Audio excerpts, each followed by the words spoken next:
Weston does now to get his water in, which he's always thirsty because he's diabetic. He literally gets a full like water bottle and he starts drinking it, drinks like, I don't know, 3 big gulps, and then he starts squeezing it and just crushes it all the way down. Yeah. And he's like, how fast was that? 30 seconds, done. Full bottle of water. I'm like, in a fraternity. I'm like, that's perfect. I love that you do this. I am on board with you challenging yourself on water consumption. I'm Josh Sigman. And I'm Bryn Rouse. I'm a mortgage guy with a passion for helping people with their money and all things business. Bryn is my co-host. And I'm a marketing girl. I am literally obsessed with it. Oh, and Josh has showed me how to save money. Quite a bit, actually. Because of her obsession, I hired her to do my marketing. And we've worked together for 10 years. We launched Sigman Sense in 2020, a podcast about money. It's a podcast that teaches people how to save more, give more, create wealth, and retire early. And we recorded and published 34 episodes. People liked it, and it was so fun. But most importantly, we helped people. So we're excited to announce we're doing a second season. And we're mixing things up. We're moving away from money talks to focus on all things business. Leadership, management, team building, book reviews, hiring, firing, operations. Motivating teams, lead generation, time management, personality profiling, closing skills. And of course, money. And marketing. We are inviting you to continue this journey with us, and we want your input. What topics would you like to see covered? Email all of your ideas to our podcast email address, sigmansense@gmail.com. And be sure to click that subscribe button when you visit our channels. You'll get notified when we drop new episodes. Are you ready? Season 2, Getting Down to Business. Welcome to Sigman Sense. Welcome back to Sigman Sense. We're going to pick up where we left off, right? I think so. And we left off where? So we ended with, when do you know it's time to make your first hire? What indicators? How do you hire your first person? How do you come up with their job duties? All of those things. And so now we're going to talk about hiring and interviewing tips, because it is no cakewalk. It is no cakewalk. The pain is real, folks. Yes, it is very difficult. And I would say that the majority of us are really terrible interviewers. And then most people come to an interview very nervous, which makes it like a double disaster zone. And so more often than not, we're hiring and making decisions off of information that's flawed anyway. Yep. And so it just leads us down some really expensive paths that end up not working, and stress and just a lot of complications. And so it's huge to become good and to have some tricks in your pocket when it comes to interviewing. But I also think it starts with, where do you find people to interview? And I think that makes a huge difference too. So I think we kind of just unpack all of that. Starting with being really clear about what you're hiring for and what kind of personality matches that description. Being very clear and describing to them what the job entails. Making sure you're asking questions that are tailored to, one, the job, but also culture fit, right? We've talked about solid a lot for the Sigman team. So what questions can we ask around the core values of the team that will indicate that it's a good fit? How much room for error do you leave, knowing that people are nervous when they come to an interview? And also some tips on how do you make them less nervous and less uncomfortable. I like making them nervous. It's pretty funny. I hate it. I'm like, when people are nervous around me, it makes me feel nervous. I want to see how they respond to it. So we differ there, which I love, actually. Yeah. I'm like, that's also why we both interview separately. Yeah. I just want to chat, because I think one thing, and I don't know, maybe in my younger days, it really felt like. I love that you finally admitted that you're old. I am just older than dirt. Like, it is just a real thing. Like, it's just real. I felt very old on our vacation. I don't know why. Because you're old. All right, so let's get started. I think you had a great setup there. Yeah. But I was going to make a point, and then you called me old, so now I have to come back to that. You're pretty, though. Thanks. That's good. At least I'm not old and ugly. Right. So let's get started. So in the last episode, we talked about kind of identifying when to hire, right? So really, everyone's come to the conclusion that it's time to hire. A couple of things I'd like to point out, and you started alluding to a few things, and I want to explain the why piece. You said that making mistakes can be expensive. Right. Very expensive. And here's a couple of reasons why. Usually most people hire way too late in the cycle. They hire when they absolutely need somebody, or they've already passed the time when it would actually kind of leapfrog the next step, which means that you actually go backwards before you go forwards, right? Second thing, depending on which book you read or what stat you read, they say it costs almost a year's worth of salary to hire and fire somebody in the first 90 days, just because of the training, the cost loss, the other resources that have been sapped, the onboarding, all those things.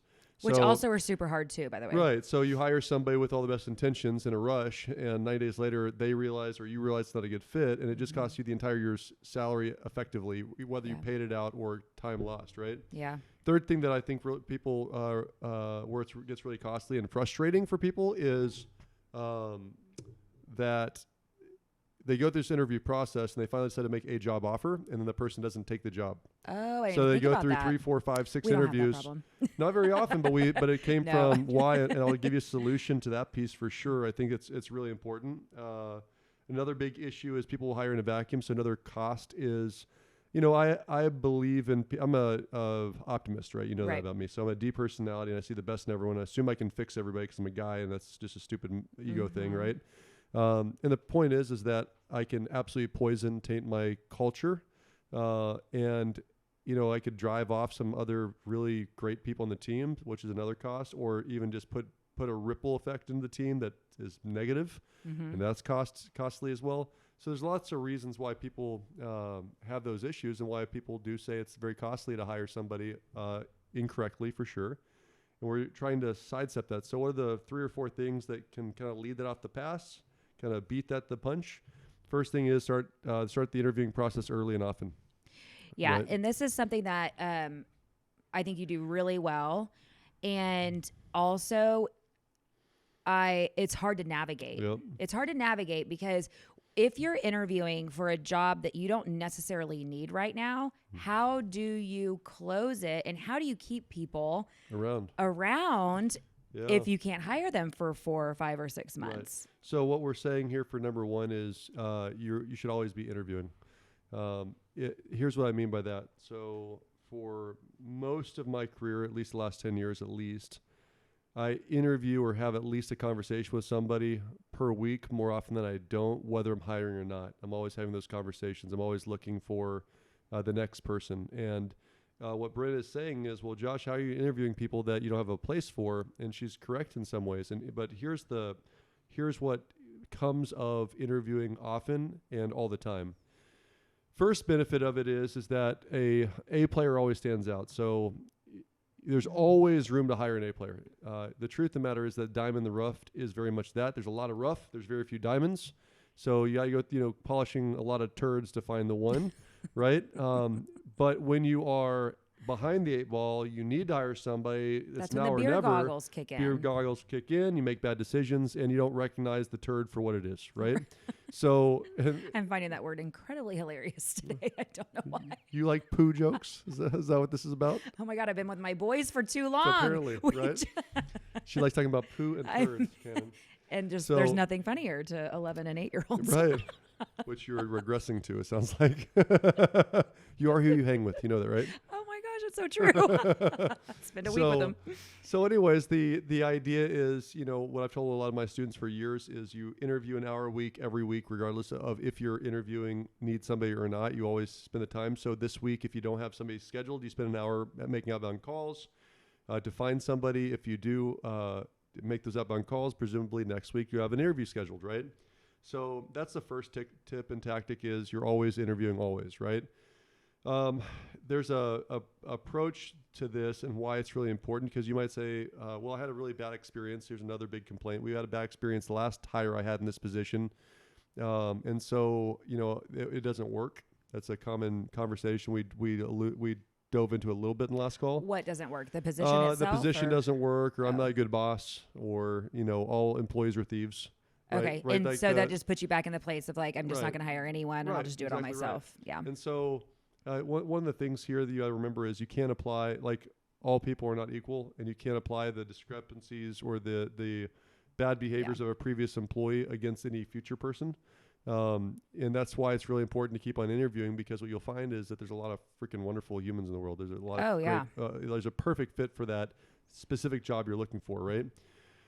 The second thing or the third piece of this that you really wanted to bubble into, and you kind of alluded to as well, is making sure you know what you're looking for before you start, right? So it's very crystal clear: job roles, responsibilities, metrics. What exactly am I looking for? What's the ideal personality? What is the, not the age, but the experience level? Right. Age you can't interview for. Experience you certainly can.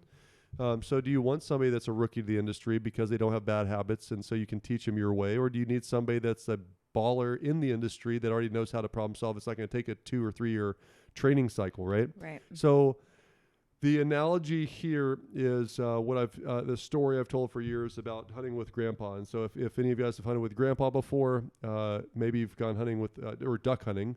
And if you've not been a duck hunter, then this story will resonate with you regardless, because you can picture. Yep. Imagine sitting sun up, cold as crap, sitting in a blind with your grandpa, and grandpa's half blind, and you're eager beaver kid, and you're excited to see that your first duck ever, to shoot your first duck, and you see that duck coming from across the horizon, flying towards you.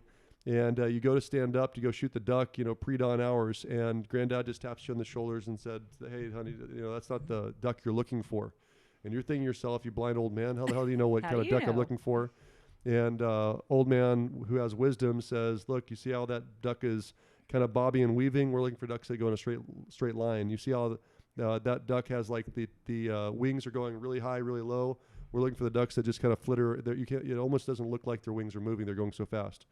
And the analogy there for hiring is, once you know what you're looking for, you can see them from a mile away. That's so true. And that is all comes from interviewing a lot. Mm-hmm. If you interview 1 or 2 people and that's all you've ever interviewed, what Brent said is spot on. You will suck as an interviewer. You don't know what to ask. You don't know what to look for. However, if you interview a ton of people and you ask similar questions every time, and you see the different responses to the same question, you start to read between the lines of who's a bullshitter and who's the real deal. Totally. You get to know who's genuine, who's putting on their best face. Mm-hmm. When somebody is a EQ person, and when somebody's just an IQ person, and I'll take the EQ person over IQ person all day long. All day. Which people are interested in the career versus which one needs a job. Just need a job. And don't a paycheck, care what it is. right? Yeah. So all those disparities you can identify with reps, right? Mm-hmm. Once you've done it enough times, you know what to do, what to say, where to be, what to experience, and you recognize it in the people you're interviewing as well, right? Totally. So I want to take step 1 of the interview, because we know when to interview. This is kind of the playbook of how often to do it. The only thing that's missing here, I guess, before we move on is, where do you interview? Like, where do you get names? Right. Right. So we should talk about that for a second too, because Yeah. we do it very differently than most people. So what do you think the most common way that people find an employer or employers find employees? What do I think the most common is? Most common. Online, on on Indeed or wherever, monster.com, if that's even a thing. I mean, I don't even know, because that's so far from what. It's exactly what we don't do. Exactly what we don't do. Gosh, I just think that it's no different than a hot lead versus a cold lead. You have so much ground to pick up when you're hiring or interviewing off of Indeed. Great place to get practice. But if you have no names, a name is better than no names, right? For sure. I 100%. LinkedIn, by the way. LinkedIn, yeah, another great one. LinkedIn people have jobs though, so for the most part. So, there's a lot of you're competing or trying to recruit somebody. So that is I think a different animal a little bit. So for us, I mean, it's just referral based. I mean, just like anything else, I love to post on social media that we're looking for people. I like to keep the bench ready with interviews. So I kind of have, the places that I frequent that people are just, they stand out to me, whether it's a waiter or waitress or a waiter, or just someone that's really great at their job. Those are great to pull from when we go to look for someone. Yep. And then asking our current teammates, hey, who do you know? Mm-hmm. And we always say it's so cool because our team is literally a domino effect of one or two people, and that introduced every other person. Introduce every other person, which then in turn makes for a pretty tight knit group of people because there's some connection on every level. So, you know, like you said, I think if you don't have any names and you don't know what to do, for sure, go to the internet. But if you can, start asking the people around you for sure, because they know who you are. They know what your business is like. And ask those internally too. Yep. Think also, you know, obviously you can pay for recruiters, which we've done before, and with mixed results. Yeah, I would say that. In theory, though, you're paying for the recruiter to do a lot of the vetting. So if you're a busy person that doesn't have the time to do it, or maybe you're a sole proprietor, and this would be at least somebody else interviewing before it gets to you, that's a more experienced professional. That's not a bad idea. But what I find most effective is putting a bounty on a hire through your internal team, company, or friends. Yes. So, you know, I've got a lady that works for me out of New Braunfels. Her name is Jen. And she's having a hell of a time trying to find another employee. And she's growing like crazy. And she definitely needs another employee like tomorrow. Yeah. And I said, have you talked to all of your friends, family, referring partners, and business partners? And she said, of course. And I said, cool. Did you tell all of them that you give them $1,000 if they will send somebody over to you that you hire, and that stays on for at least 90 days, actually. 90 days. But guys, I don't want you to miss that. You know, so many of you might spend money on the ad, the pay-per-click, the upgrading to the platinum LinkedIn, the paying for a recruiter, all those sites, and going through multiple names with very low results or bad results, or everyone has had that experience that's done the internet thing of they've gotten 50 different resumes, and you look at them like, who the hell are these people? Like, these are not professional people. How they get my name? Right. You know, you boil that down to 2 or 3. So think about how much time and money you're spending on. Well, that's what I was going to say, and that's the where better lead. Yeah, that's where I struggle with interviewing, and especially when we've gotten people offline or with the recruiter. I feel like, man, this is just not vetted enough, and it takes a lot of time. Like, it takes a lot of time to interview a lot of people and to do it well. Like, I don't want to waste anyone's time. So I need to be fully prepared when I go into interview, which takes time. Then I got to conduct the interview. Then I got to send my follow-up notes. I mean, it's just nothing to mess around with, in my opinion. And I think that's my biggest dislike. Is that I feel like we're just, you know, we've gotten into places where it's like, oh my gosh, another freaking interview. And it's like, why? Like, why did this person land on my desk? Because of the one that makes it all worthwhile, right? I understand that. Yeah, I understand that, but it's the same thing. It's the same thing that people are going to argue why they don't do it in the first place. It does take a lot of time. It does take a lot of time, but it's just arguing the point of why referral based. Like, it has a higher conversion, I guess, just like a lead, just like a warm lead. You know, it's just higher conversion. Yeah. So let's just assume that you finally get here and you have a name, and this is where I think a lot of people miss. And I'll tell you what my first interview looks like, and I think that it saved my team a whole lot of time, energy, and effort, because most of the time this goes back to solving the problem of, hey, you found somebody you really like, and they choose somebody else, right? So we were young and making mistakes in interviews all the time as well. And I had noticed over a period of a couple of years that we had lost a couple of great people that we thought would be great fits. They ended up coming down to us or somebody else and went with somebody else. And so the way I fix that is with this step. So what I do, I think that people make the mistake of what the purpose of the first interview is. What we have to remember is people are interviewing you just like you're interviewing them. And that's what I was going to say with my old age. Good. That's what I was going to say. Good, we covered it. In my younger days, I felt like it was all the employer, like sitting there with all the power and judging. Now it's the employee. And now it's both. I mean, I don't know if that comes with age or if times have changed, but it's like there is a scarcity of willing is a better answer, willing people that want to work. Yeah. They'd rather sit home and take a damn check from the government. So if you're listening to this, you probably aren't, because only self-help people listen to these types of things. But the truth of the matter is that there's a bigger need for employees than there is employees willing to take a job, right? Yeah. So I do think it's gone the other direction. It also has to do with demographics of the retiring versus the new to the workplace. The truth is that somewhat educated, articulate, active, contributing members of society are diminishing compared to the opposite, Well, that's right? a bummer. It is a bummer. So if they've got options, then here's the point. My primary purpose of the first interview is to set the hook. Set the hook. That's it. I want them to leave the interview so excited about this job and us that they stop interviewing other people. Like they want this job. This is the one they're fighting for. Or would be willing to wait.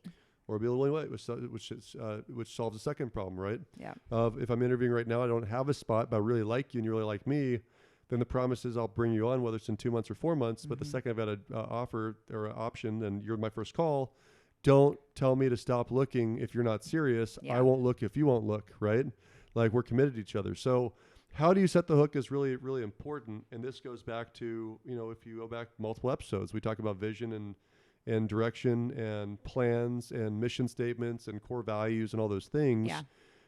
And I would add in one extra piece of this too. I think it's what is your company or is your team doing for the community is really, really important right now. Especially for the younger. Yeah, it's really important to the younger generations. It's not just about the almighty dollar. It's I want to have the ability to work from home. I want to have the ability to travel. I want to have I want to save, but I want to make sure that this isn't a greedy corporation I'm working for. They give a crap about the future and society and the community. So true. It's so true. So all those things are real conversations that if you just are strategic about it, you can kind of encompass all that in the first 15 or 20 minutes to make somebody feel like they found the promised land, right? Yeah. So I'll just kind of give a high level bullet point of my first conversation because certainly there's other elements and multiple interview moments and different people that interview. But for me personally, the only purpose of that, it's usually a 30-minute interview. I said an hour, it's usually 30 to 45 minutes is all it is yes, I'll do Ford first, family, occupation, recreation, dreams. I want to find something to connect with, or triangle for trust, which is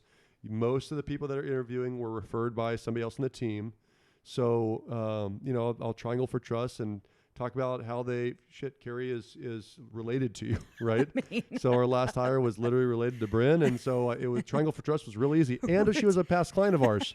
So I was like, well, you know how we do things. You didn't run away from that. So I guess you like the way we do business. And she's like, yeah, I really like it. And I was like, and I guess you trust Bryn since you're related to her. And she's like, yeah, kind of. Yeah, that's my sister-in-law. She's like, in fact, I'm really surprised that she hired me or she wants me to be hired because I was a bitch to her when I first met her.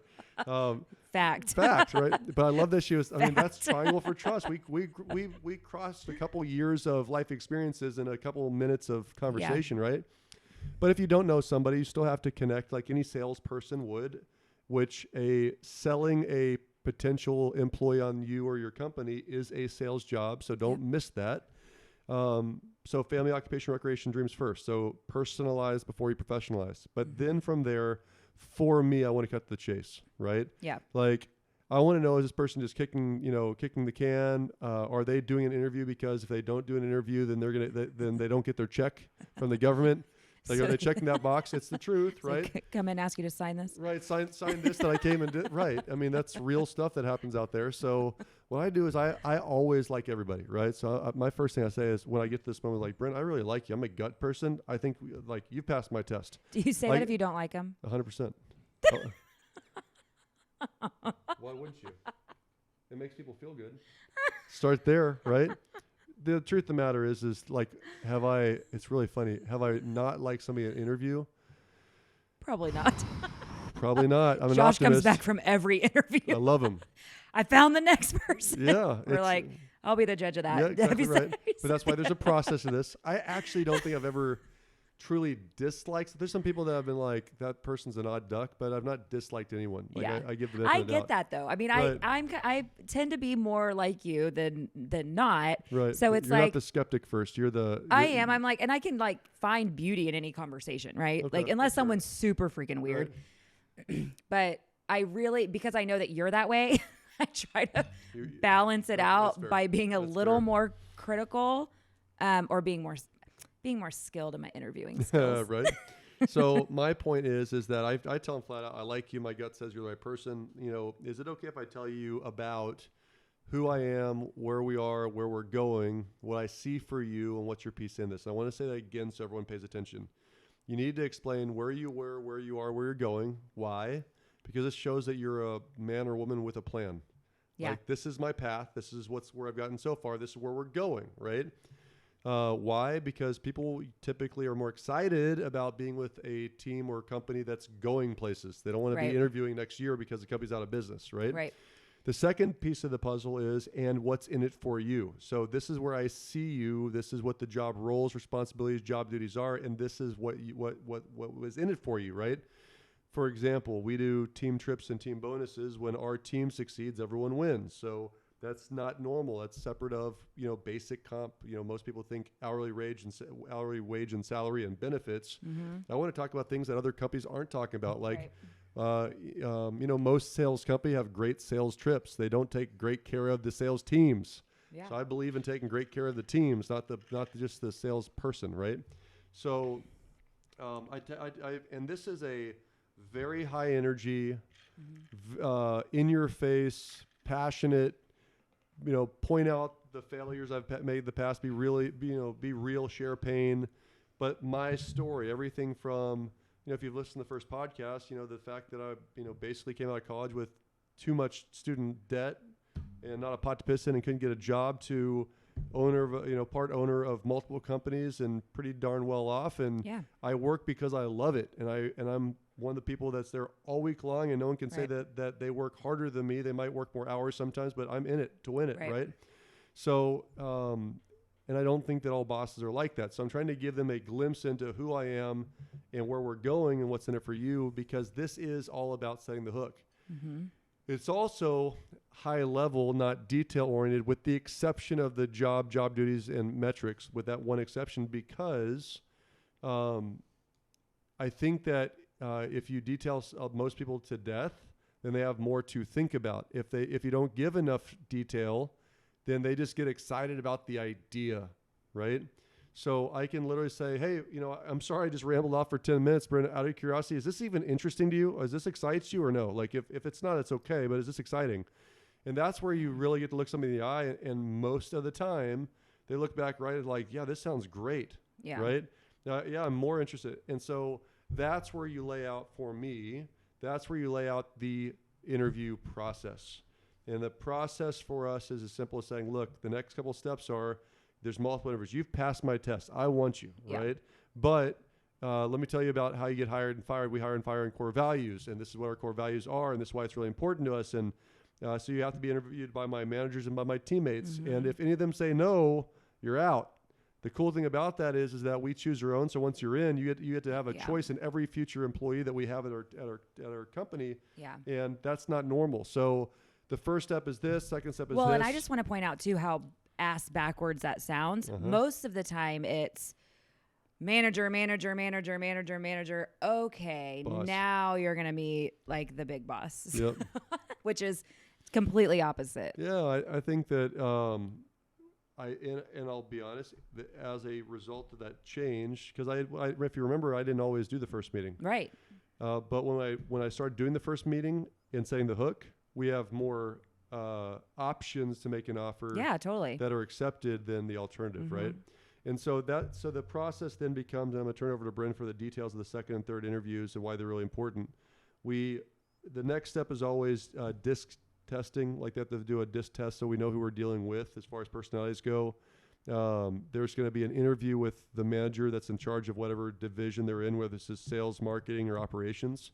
There's going to be a skills test if necessary. So, for example, if we're looking for young as in young in the career, not young as an age, but young and excited about a new career path, then you don't need to take a skills test other than, in my opinion, a writing skills test. So what that looks like is you send them you or somebody on your team sends them an email question that they have to respond back to in paragraph form to check grammar, pronunciation, punctuation, not pronunciation, punctuation, right? Just basic email etiquette, because that's such a big part of communication these days. And then the final thing for us is a team interview. So if you get past me, past my managers, past the DISC test, past the skills test, then the last test is always an interview with the team. Now, one thing people don't realize, this will be published. Okay, we're good, because right now somebody thinks that they have a job that doesn't have a job yet. Oh. Right. So I'm saying this out loud, that we tell them that you have the job before the last interview. And the reason why we do that is we want to do a team lunch.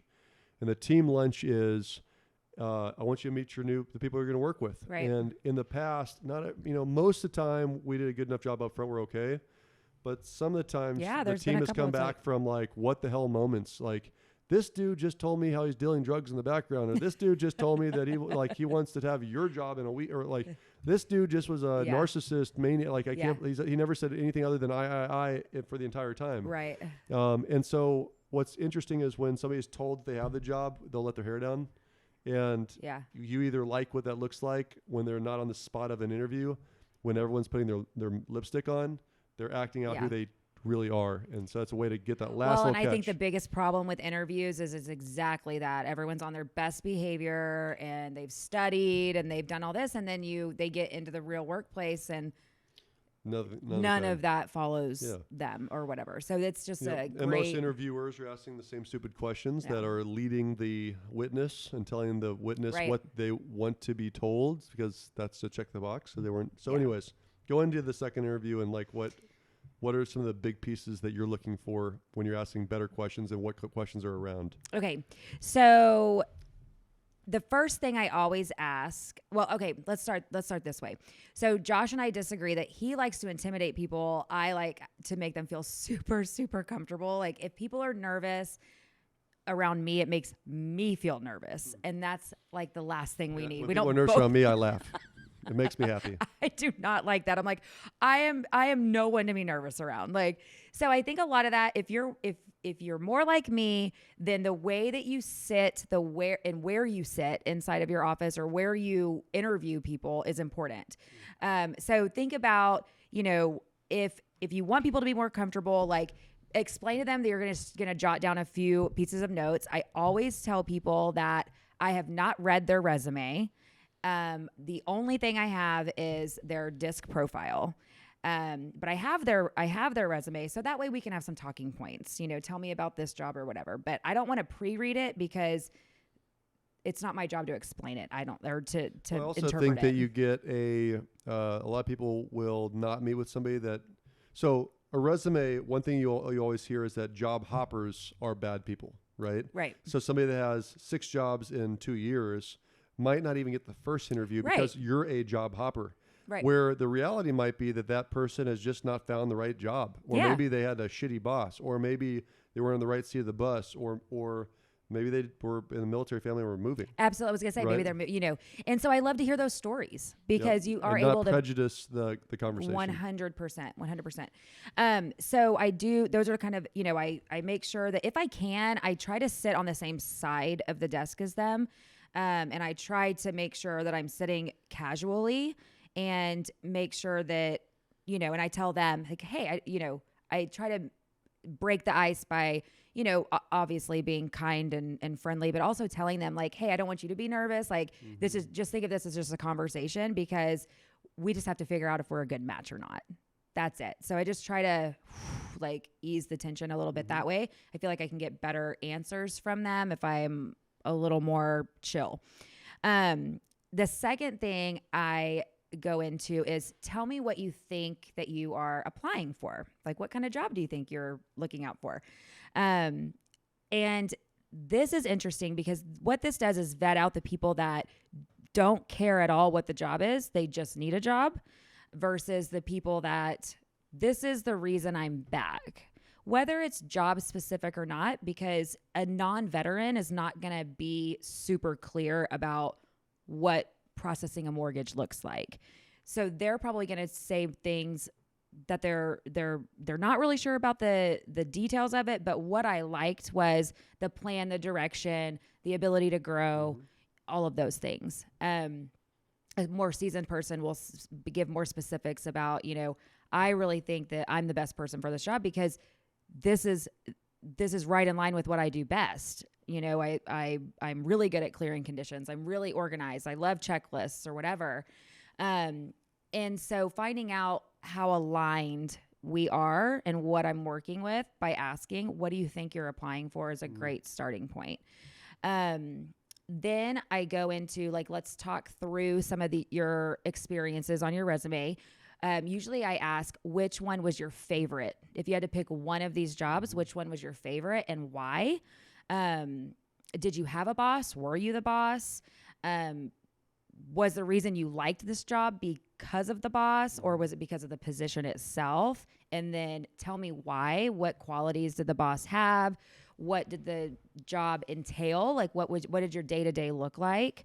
I really, really I stick to, at all cost, open-ended questions so that they can really elaborate and get them. The more they talk, the more comfortable they'll be. And all the open-ended question is no yes or no conversations. Right. So tell No me yes, no about answers. tell Yeah. me about your last job. Tell me about your last boss. And how did that go over? Is that something you responded well to, or could that have been, a reason why you're no longer there? What do you think was the biggest issue? The next thing I do is tell me about a time, like, what are you most proud of and accomplishing in your life? That's a fantastic question. And then, and those are more behavioral based questions. The other one that I love, and this is super random. I learned this off of a podcast years ago, but throwing out a super random question, like, what are you going to have for breakfast tomorrow morning? The reason that what this question answers is this person willing to say, I have no idea. It's not tomorrow morning yet. Or are they going to try to make something up? Or do they really know what they're going to have tomorrow morning? And this is the best story I have in relation to this question. So we had a fantastic hire that I asked this question to. It was the first person I ever asked this question to. And she said, Kim, she said, I'm going to have this many ounces of this many ounces of this, and this many ounces of this. And I was like, well, hot damn, you really know what you're having for breakfast. She goes, yeah, I've just lost, or I've been on a journey to lose weight, and I've lost 150 pounds and kept it off for 2 years. And that right there, is that not an indicator of someone that you want? Yeah. Right. So the willingness to say that they don't know shows that they are willing to ask for help or admit when they don't know all the answers. Mm-hmm. Someone who may cover that up may not be as willing to, ask for help when they need it. And someone who knows down to the ounce what they're having opens up room for more conversation to learn more about them. OCD, which, hey, for certain positions is a great trait. So we talk. So behavioral based questions is kind of the next thing, and then I'm trying to think what I do after that. Really, probably just kind of set up what the next steps are. Usually by that point, I've got a pretty strong vibe of whether the person's going to work or not. Yep. If I have a question mark, then I definitely ask for somebody else to interview them. And I very much make it clear that hey, I just need another set of eyes because I couldn't get there. Yeah. I'm questioning it and I'm not trusting my gut one way or the other. But typically my gut will lean one way or the other. Yeah. So a few other things. That's awesome. And so you can see how if you have some better questions that are asked, that you can catch a couple of the traps that people fall into. Like going back to the put your best, shoe forward and put your best makeup on before your interview. There's some questions you can't fake. Right. Right. And I love that question. Yeah. And the more, and here's the other thing too, the more that they start talking, yep, the longer they talk, the more real they'll get. Yep. And the less that they can make up. Right. Yep. And you're going to start seeing all of that shine through in their communication. And the worst thing is, and what I see most often is that the interviewer does all the talking. Yep. All the talking. Yep. And then says, I don't think they're a good fit, or they're perfect. Okay. Based on what? Yep. Based on what? Based That on they their liked what you agreement. said? Yeah, agreement with what you said. That they liked what you said? Yep.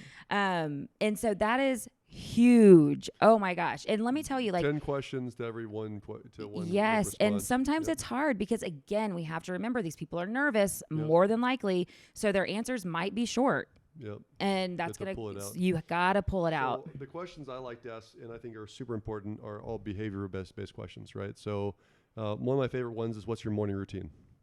Oh, that's Like good. you can tell when somebody's full of shit, and you can tell when somebody's like, I do this every single day. Like Yeah. my answer is, at this point, everyone knows it's the same shit every single day. It's like, it's repeat, right?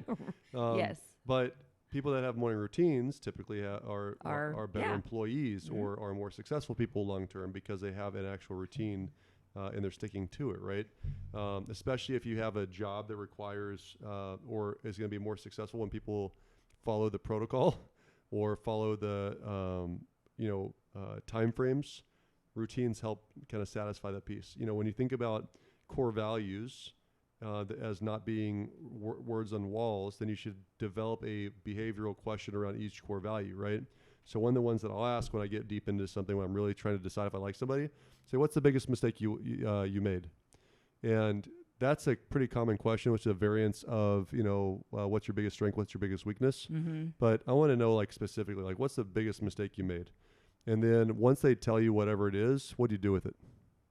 Right? Right. So and I think that's challenging there's too. moments of honesty that people have said before that's like, wow, this guy literally owned this mistake. Yeah. And what am I looking for one of our core values is learn and grow, right? Yeah. Like, I don't care if people make mistakes. I care that they don't blame.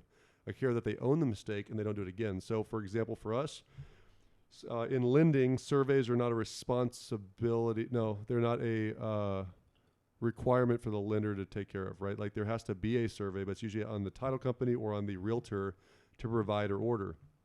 However, lenders can't do loan docs without a survey. Mm-hmm. I remember back 15 years ago, no, it was 11 years ago because you're on the team at this point. 11 years ago, we missed 3 closings, which we promised to do because there was no survey. And so it wasn't my fault, but it was our problem. It was our responsibility to fix. So we just added a survey to checklist. And as far as I know, in the last decade, we haven't missed a closing. I mean, I haven't heard. Because of a survey. Right. In 10 years, right? So I love it when people know a real failure, a real mistake. But the follow-up question is, well, what do you do about it, right? Because that's proof of learn and grow. Yeah, so totally. What I'm looking for is behavior-based questions around your core values to really identify, as opposed to what's really important to our team is learning and growing. So give me an example of something you did in your last job that shows that you have that you embody learn and grow. Yeah. Like that's how do you feel bullshit. about learning and growing? You're right. It's like that's what we call leading the witness. Right. And that is one of the I probably did that early on in my career. Oh, for sure. It's like one of the most basic mistakes that people make is okay. I know I need to work with somebody with integrity, so we really value people with high integrity here, right? So tell me of any time that you've lied or stolen from any of your employees. I never did that. Oh, perfect. You have a great integrity, right? Integrity. Like, it's weird shit that people will say when they rewind the tape and think about what they just did, right? Yes. So those are super important up front is the behavior-based questions. So this is about not winging it also. Yes. Taking time before an interview to identify a few things. So one thing that we did after miserable mistakes for a decade probably was we actually created a checklist. Like, here's some examples. We would hire people. And one of the things that we do on our team is we rotate on call for a weekend, right? So it would be really great for somebody interviewing for a 9-to-5 Monday through Friday job to know that every 8 weeks you're going to be on call on the weekend, right? We totally would leave that out. So we'd leave that out and surprise. Oh, by the way. So, but that benefits, pay times, pay periods, vacation, team bonuses, expectations, metrics, core values, next steps, DISC tests. How soon can you start? Do you have any vacations planned? Do you have to give a 2-week warning? Do you have to move? Right. Like, do you have any vacations currently planned right now that we should know about? Mm-hmm. So that's all in a checklist right now. And what we do, and I would encourage everyone else to create, if you have at least one other person interviewing, because it shouldn't be you in a vacuum. It's like, by the way, if you're a sole proprietor, find somebody that's a successful owner that has a team ask them to be a second interview. We do that for our realtor partners Oh, all the yeah, time. all the time. So All don't the just time. say, well, I don't have anyone. We'll find somebody. Yeah. A business partner will help you do it.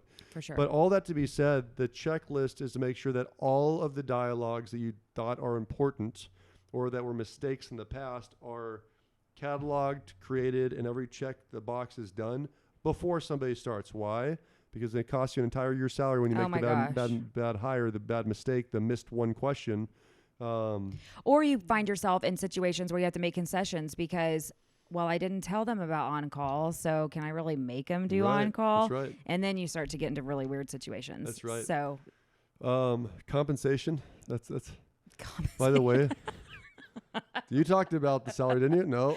Oh, nope. Shit. Okay, I didn't so call him. nobody, right. nobody right. knows. Nobody knows. But in that vein, by the way, here's something I think is really. I know we're running out of time, so one of the last things to talk about in this episode is why do employees take jobs? And in the absence of other value adds, in the absence of a culture, in the absence of community, in the absence of charitable giving, in the absence of relationship with a boss, in the absence of flexibility of the workday when you're a family person, in the absence of all those things, there's only one common denominator, and it is how much blood money you're going to pay me. That's it. So what most people do in interviews is they say, hey, how much do you make your last job? Which it turns out some people lie. Weird, Bryn. Well, some people ask really inappropriate questions, Josh. So anyways, yes, this is true. We'll tell you a story later. So anyways, you find out somebody that the last job or the current job they have, they're making $50,000, then of course they wouldn't leave unless I offered 55, 50, right? Or at least 50. Well, that's just not been the experience, right? And this is also really important as you hire more and more people.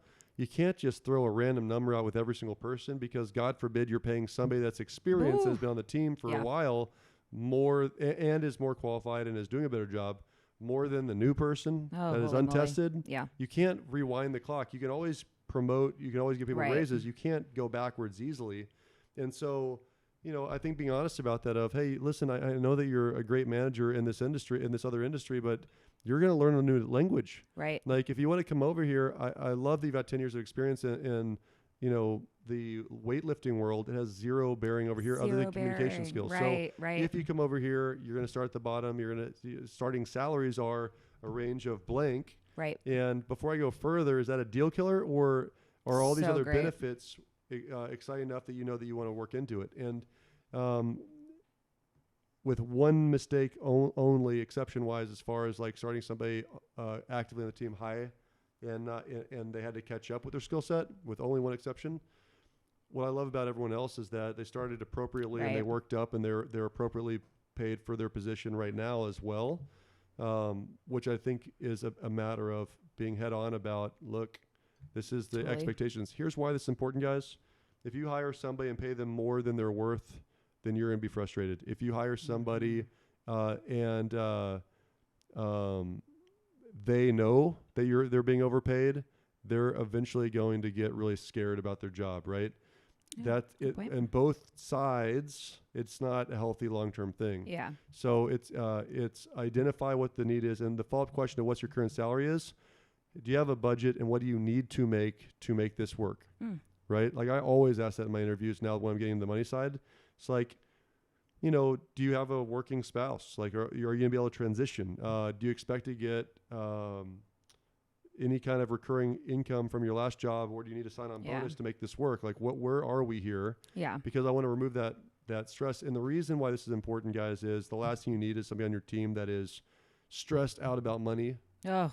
Because that's going to be counterproductive as well. Yeah. So always err on the generous side if it makes sense. Yeah. So that people can be focused on the job, not on the dollar. That's good advice. I think too, when you get in that desperation mode to hire somebody, you don't, if you're concerned about being competitive with what you can offer in salary, you kind of kick all that stuff down the road rather than addressing it head on.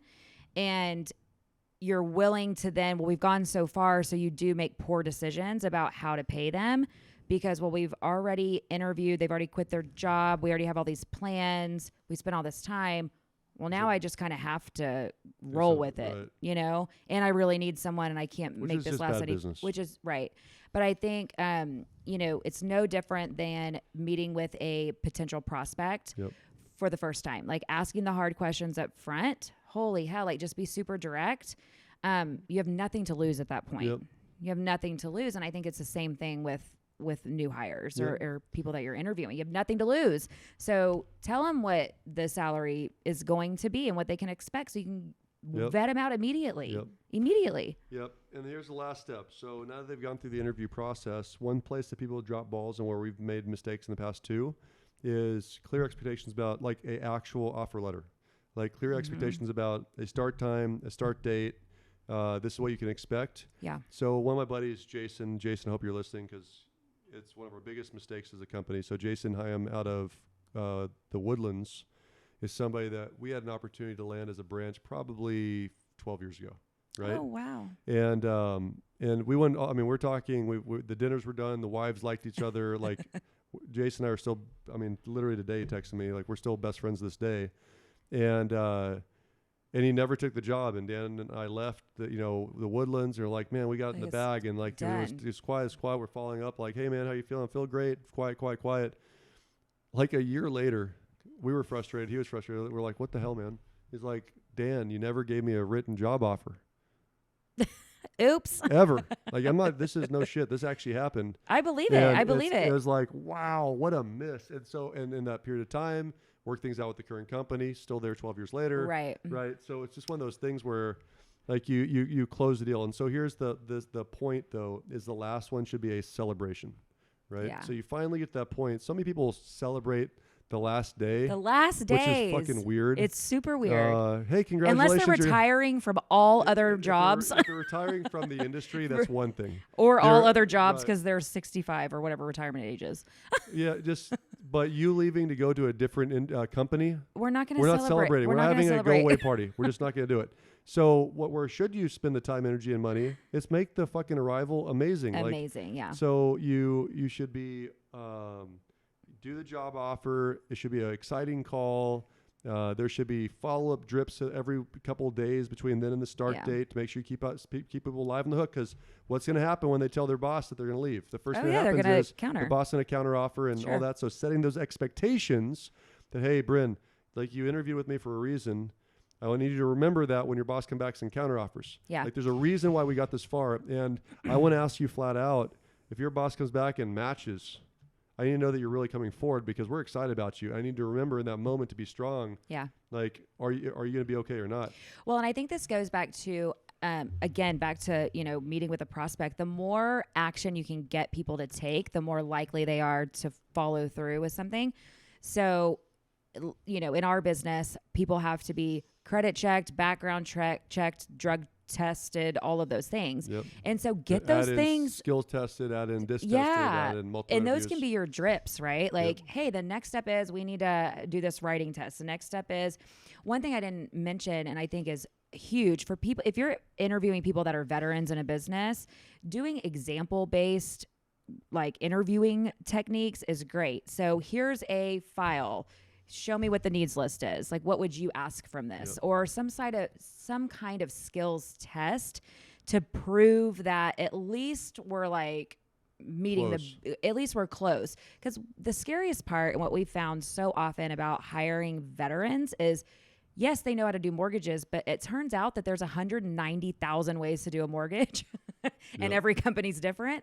So yes, they may know how to do them, but it is nowhere close to how we operate. And that causes example might severe frustration. Some processors at companies don't ever talk to a client ever. Our processors talk to the client always, right? That expectation is important. And so it causes a ton of frustration, both for the boss and the team and also the new hire, because it's like, well, why are you treating me like I don't know anything? Like I came with all this experience. You praised that and now I'm doing everything wrong. So example-based stuff like, hey, if this was your job, how would you put an event together? What if you had to market this person, tell me what you would do to market them. If you had to generate leads, tell me how you would generate leads. Like have them I love that. contribute to the conversation about Yep. what they would do if they had this position. Yep. I think is huge. But back to getting them to take action on things, that gets them more invested as well, because at some point you do feel like it's too late to turn around, Yep. which is what you want. Yep. And so I think it's so important. What you just said there is spot on. And it's so interesting how, like, I'm being cerebral right now because it's so obvious that that's the right way to do it. And it's weird that it requires so many fireballs of mistakes before you actually figure it out and do it the right way. So many. So hopefully this is helping somebody avoid those landmines. But that last little stamp I was trying to get to at the celebration point is the first day. Yes. I love this. So the first day, you should be celebrated. There's a very minimum, like just think minimum standards. There needs to be an email that goes out to the company of, hey, welcome so-and-so to the company. Here's a small biography. Let's back up even further. Make sure they have somewhere to sit. Let's be clear. We have made this mistake before. Yeah. They don't have a desk, a no phone, desk or a computer first day. Make sure that somebody knows they're arriving. Yeah. Passwords. Like let's just pay somebody for a week to not be able to do anything because they don't have a password for a login. Like we've done that before. Absolutely. So yeah. So the checklist, that might be a different. Honestly, but it's the onboarding checklist is super important because the experience. Remember, the old boss is still fishing to try and keep him or have him come back. They're still questioning that was this a good decision or not. The last thing you need to do is have it start on rocky behavior. Like if the honeymoon year of a marriage is rocky, it's a pretty rough future, right? So we want to start off the right way. First impression, I believe in on my team at least. So there's company and team different things, but we do an email announcement to every new hire at the company. There's actually a spotlight within our monthly newsletter, a spotlight of a new employee, like a biography kind of deal. Yeah. Within our team, we have gifts. So I believe in books. So whether it's a leadership book or a sales book or energy bus or something like that, I give them a couple books. If it's a girl, there's usually flowers on a desk for the first day. If there's virtual employees, which we've had to get familiar with in the last couple of years, something sent to their house, cookies or flowers or and whatever. Also we've taken that a step further, like when we're really dialed in of celebrating the spouse, like getting something to the spouse, say, hey, thanks so much for lending your wife to me for the next This is such career. A huge thing too. I mean, like dialing in and pulling in the spouse. I mean, we all know how much spousal influence there is, for good or bad. Yep. So getting them involved. One of my best employees ever left because the wife hated me. So yes, you can think of him. Oh yeah. Oh, isn't that irony? Yeah. Isn't that funny? But yeah, so literally, it's important to involve the spouse, and that's why I involve spouses in trips and things like that. But I know we're over time, so I'm gonna let you guys go. Here's the final thought for me, and I'd love to hear your final thought. The more times you interview, the more reps you get, the better you're going to be at it. Take a few, if you've never interviewed before, if you're a rookie or you're just not doing a great job, take a few of the bullet points a day and you're going to be better tomorrow. Create a checklist that you build off of. If you try and do all 50 things we talked about today in your next interview, you're going to feel kind of pulled in different ways. It won't work out. But if you can add to 5 things, I'm going to do that next one and every other time, and then 5 more over time, and think through what matters most to you, you'll do a better job. At the end of the day, it's about cost savings from a standpoint of preventing a mishire, but it's also the next step to growing your business through leverage. So getting the right hire is as important as not hiring the wrong person. Yeah. So final thoughts for you? Final thoughts for me are be really clear about what you're hiring for. The ducks. Yes, be super clear. That literally will reduce hours and hours and hours of stress, and make sure the beer goggles are so far off of your face that you can't find them. I love it. Well, I hope you guys enjoyed this. We'll see you next time on Sigman Sense. Until then, we'd love to hear from you. So like and subscribe and share. And absolutely.